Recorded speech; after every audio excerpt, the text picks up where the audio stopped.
Это новости экономики на Якутия-24. В студии работает Нургуяна Иванова.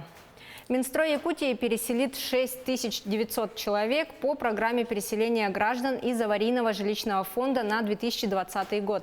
Ведомство заключило контракты по приобретению 22,5% жилых помещений. Отметим, что строительство жилья в регионах ведется по нацпроекту «Жилье и городская среда». В Якутии до сентября 2025 года предстоит расселить свыше 1 миллиона квадратных метров аварийного жилого фонда, а это самый большой показатель в стране. На сегодняшний день заключено 85 контрактов почти на 2 миллиарда 300 миллионов рублей. Из них по приобретению у застройщика общая сумма контрактов составляет 2 миллиарда 200 миллионов рублей площадью 25 700 квадратных метров. По приобретению на вторичном рынке свыше 48,5 миллионов рублей площадью 808 квадратных метров.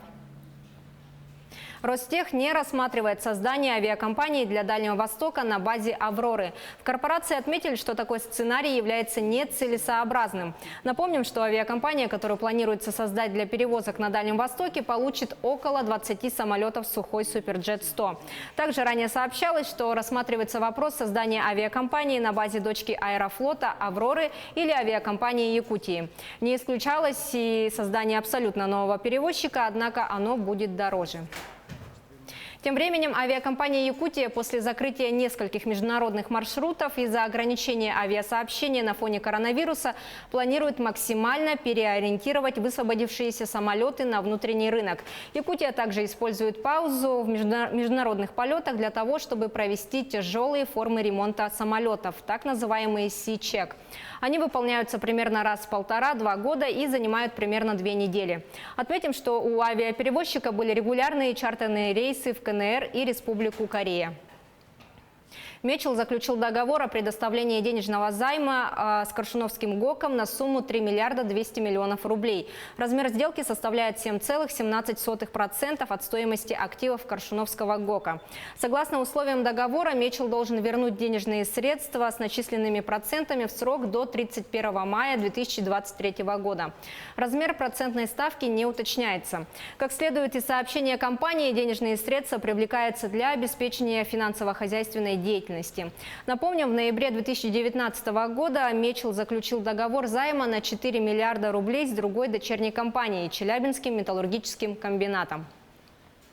Более 30 социальных объектов построили на средства Алроса в 17 районах Якутии. Финансирование строительства новых зданий, больниц, школ, жилых домов, спортзалов, центров культуры – одно из направлений социальной политики алмазодобывающей компании. Все объекты отвечают современным стандартам качества. Ежегодно компания вкладывает на реализацию социальных проектов в Якутии до 10 миллиардов рублей. Строительство объекта финансируется через целевой фонд будущих поколений.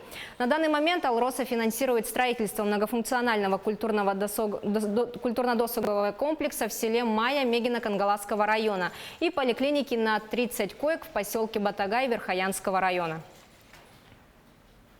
Совет директоров алмазодобывающей компании «Алроса» переизбрал Сергея Иванова на пост генерального директора, председателя правления компании на 5 лет. Напомним, Сергей Иванов возглавил «Алросу» в марте 2017 года. Срок действия его контракта составлял 3 года. «Алроса» входит в тройку крупнейших в мире алмазодобывающих компаний. Она ведет добычу на территории Якутии, Архангельской области, а также в Анголе. Первые итоги мероприятий в рамках национальной программы «Цифровая экономика Российской Федерации» подведут в Якутске 17 и 18 марта. В рамках мероприятия запланированы пленарная дискуссия, кадры для цифровой экономики, секция по рассмотрению возможностей участия субъектов в федеральном проекте «Кадры для цифровой экономики» в 2020 году, работа в группах. Отметим, что в прошлом году Якутия стала одним из 5 пилотных регионов по апробации модели предоставления персональных цифровых сертификатов на развитие компетенций цифровой экономики. Жители региона получили 1000 персональных цифровых сертификатов на бесплатное обучение по 22 направлениям цифровой экономики.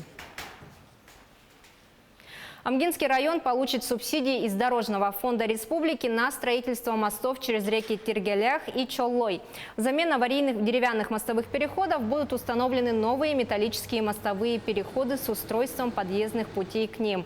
Работы по строительству новых мостов планируется завершить до начала паводкового периода этого года для обеспечения бесперебойного движения по автодороге Амга-Аннес.